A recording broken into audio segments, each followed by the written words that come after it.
MECFS Alert, and I'd like to introduce you to someone who's doing really valuable research on our fatigue and our pain.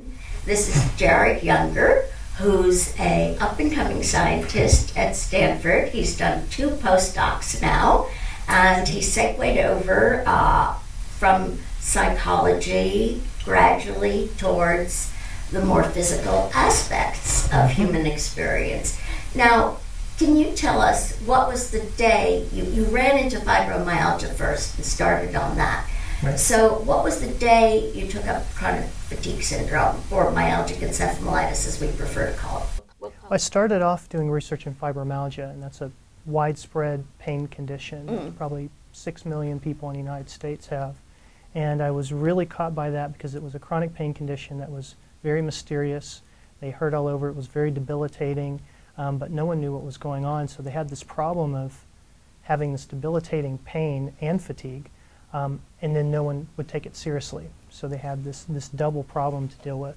And when I started doing the studies with them, the pain was a severe problem for them. It was, you know, the most salient thing about the disease, but many of them told me that it was the fatigue that was the most debilitating. So even if we got rid of the pain, the fatigue was what was keeping them from going back to their jobs and doing their businesses and their hobbies.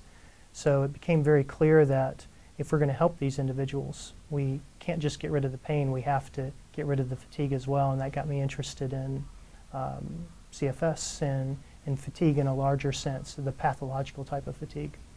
And as we discussed earlier, when you talk about fatigue and other clinicians in this area talk about it, you're not talking about what the ordinary American means, which is the bad feeling they get at the end of a long day or even a long illness, but they can still go on doing what they're doing. We're talking about a fatigue that stops you doing anything, stops you walking, immobility. Now, right now, which project are you working on right now going forward? Right, so a couple major projects. The one project that's getting most attention, it's probably the most exciting right now, is we are tracking people's blood day after day after day, because if someone has chronic pain or chronic fatigue, they will have fluctuations in their fatigue severity. So they'll have relatively good days, relatively bad days. They can't predict whether next day is going to be good or bad. So it just swings up and down. So we take blood draws every day, and that allows us to measure things in the blood that we will then use to predict whether they're having a good day or a bad day. So if we track your symptoms every day, and then we track things in the blood, and something does a very good job at following the good days and bad days, then that becomes a new target for a novel therapy. So we're trying to screen for new targets for treatments, specifically for MECFS. Do you have any advanced intimations yet of where the answer might be going or coming from? Well, we've done a preliminary study. It was in 10 women, and they each completed 25 days. And a lot of cytokines, a lot of inflammatory agents came up. But the biggest one, the one that consistently in person after person predicted their fatigue, was a chemical called leptin.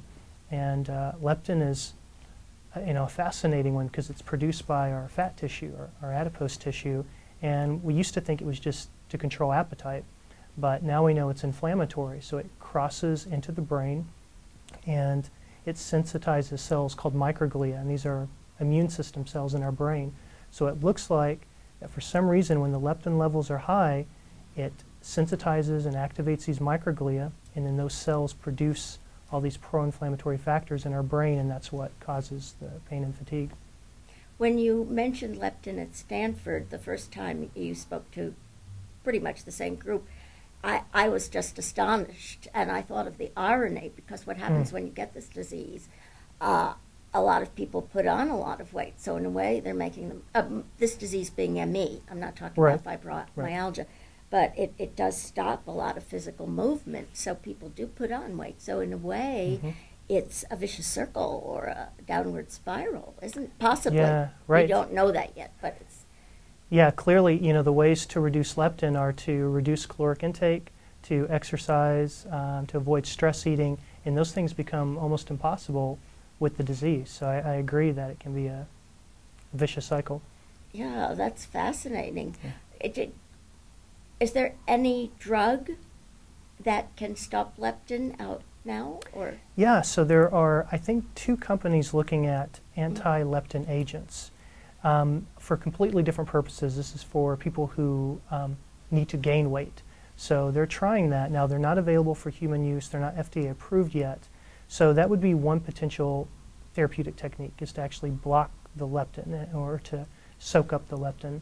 I don't know how well it will work. I hope it does, but one of the potential problems is if you get rid of the leptin, you've removed the thing that suppresses your appetite. So you get rid of leptin, people may gain even more weight. Because it's an important messenger.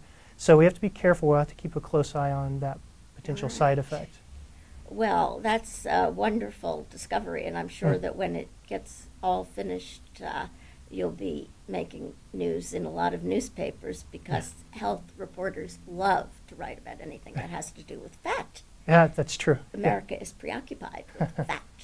But so let's just talk briefly about the other ones, the other projects you're doing right now. Well, all the research is about finding new treatments. Everything we do, that's the ultimate goal. That's what patients need. So the other line is testing treatments. Now, I mentioned leptin and I mentioned microglia as well. So the other approach, instead of going after leptin, is to calm down the microglia directly. So that's what we think is kind of the end of the line. So I'm testing a medication called low-dose naltrexone.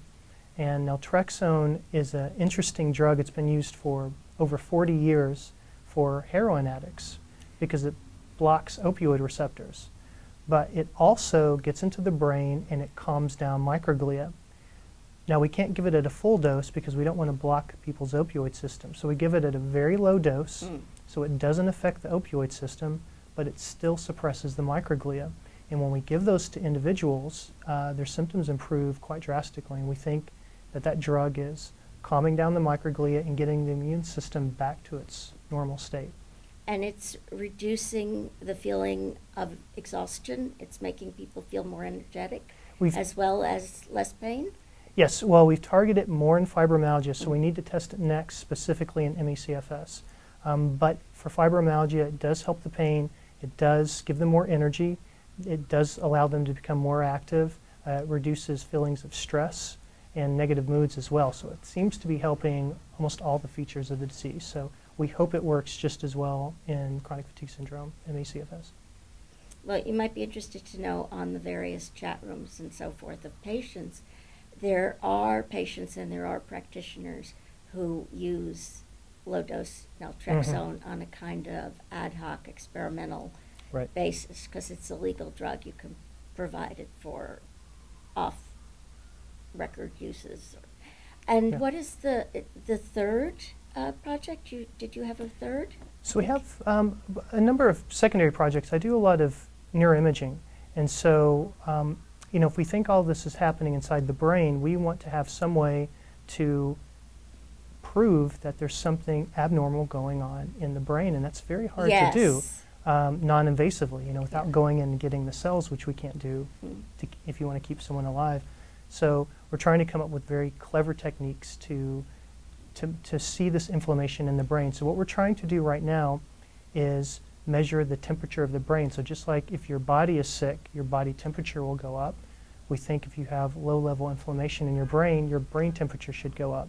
But that's very hard to get. So we're working with a couple of institutes to get a scanning methodology. So this uses MRI, which is magnetic resonance imaging, that will give us a point-by-point measure of temperature all over the brain. So you'll actually see a brain map and see the temperature.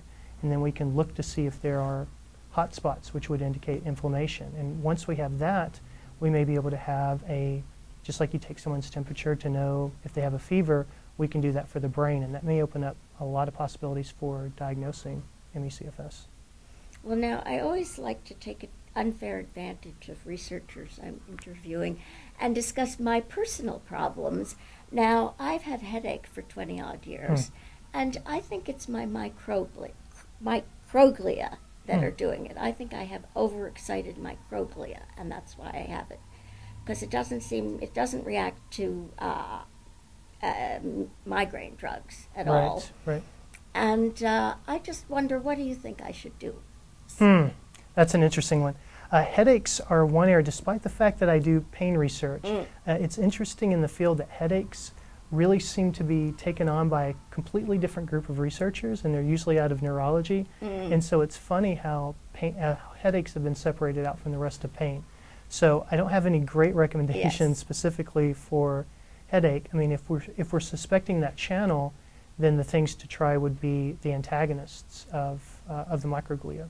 So it would be naltrexone, low-dose naltrexone, dextromethorphan or dextromethorphan at very low doses, like around 30 milligrams, might be helpful for that. And this isn't, not saying this I know like you're as not a prescribing. clinician. Right, exactly. You are not prescribing. These you are things, just hypothesizing, giving me things to think about. If I were doing a research protocol for someone with chronic headaches that are not helped by the traditional meds, these are the things I would try. There's a piece of dextromethorphan, it's called 3-hydroxymorphinin, that could also be very helpful, but I don't think that's used in humans yet.